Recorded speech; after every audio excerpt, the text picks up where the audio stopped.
Hey everybody, it's Bill. I'm the salty old Marine. I've got some good news. Well, for myself, you might find it good news too. I recently, 251 days ago, filed a claim with the VA for disability for PTSD. It's something that I suffered while I was in the service, and it has bothered me ever since. And I recently, even at this age, decided to start seeking treatment for it. The nightmares were just becoming unacceptable, and it was affecting my work, and have some problems with anger management and things like that. Those of you who have PTSD probably know exactly what I'm talking about. Anyway, here I am 251 days later, and my claim has been approved. It says here, the records reflect that you are a veteran of the peacetime. Cold War, baby.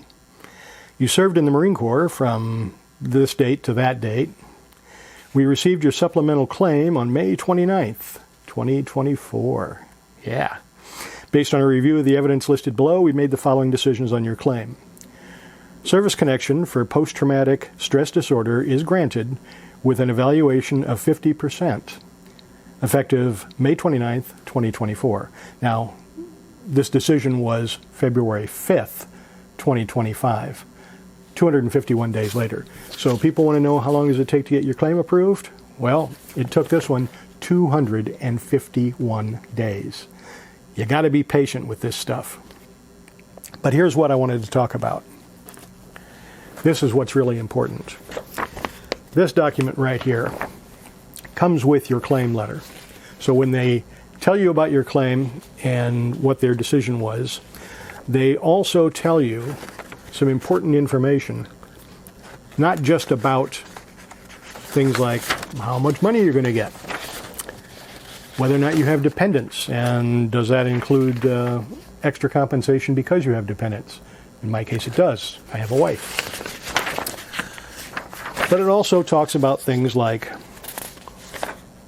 why you were granted this disability, why you were granted this level of disability, and why you were not granted a higher level. So whether you get a denial or you get a disability grant but you think it should be higher, you should read this letter. It's incredibly important for you to keep track of this. It comes as in the mail as a letter. You can also download it as a PDF from your VA portal.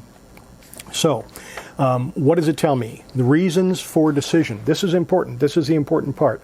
Reasons for decision. Number one, service connection for post-traumatic stress disorder. It says an evaluation of 50%, that's what I got, is assigned from May 29, 2024. We have assigned a 50% evaluation for PTSD based on, and now it lists all the reasons that they decided on a 50% award. So it lists anxiety, chronic sleep impairment, depressed mood, blah, blah, blah, blah, blah.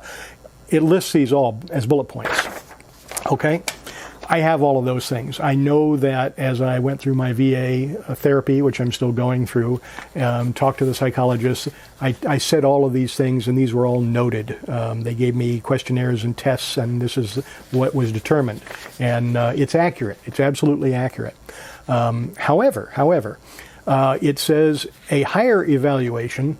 This is really important. This is clutch, guys. Pay attention.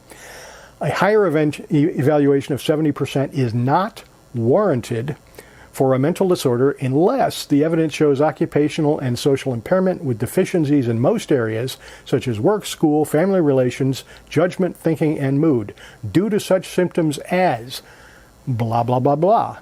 It lists bullet points, all of the things that I would have had to get a 70% rating. Now, why is this important?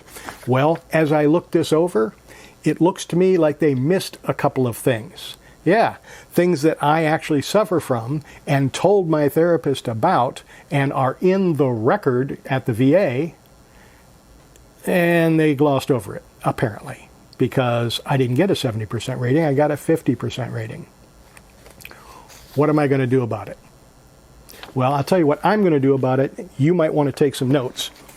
First, I'm going to make a list of exactly what symptoms I believe I have that they missed, that the rater missed. Okay? Second, I am going to go down to the VA and get a copy of my claims file, because all of the records that they used to come up with my 50% disability rating are in the file. By the way, if you can hear a meow, that's my cat. Hello, cat. Sorry, cat. They do what they want. So I'm going to go down to the VA. I'm going to get a copy of my claims file, and it's going to say in it exactly what the VA rater saw. Then I'm going to go through that claims file, and I'm going to highlight everything in there that I think means I should have gotten a 70% rating. And that's what I'm going to use to file what's called a higher level review. Higher level review, HLR. Higher level review, you cannot introduce new evidence. You can't say, oh, I forgot to tell you, I do have all these other symptoms, I just didn't mention it. No, that's a different type of appeal. And I'm not going to file that kind of appeal. Hi, cat. What I'm going to do instead is ask for a higher level review, because that information's already in my records. Now, the reason I'm telling you all of this is because, come on up. I don't care, cat. The reason I'm telling you all this is because this is information that you can use.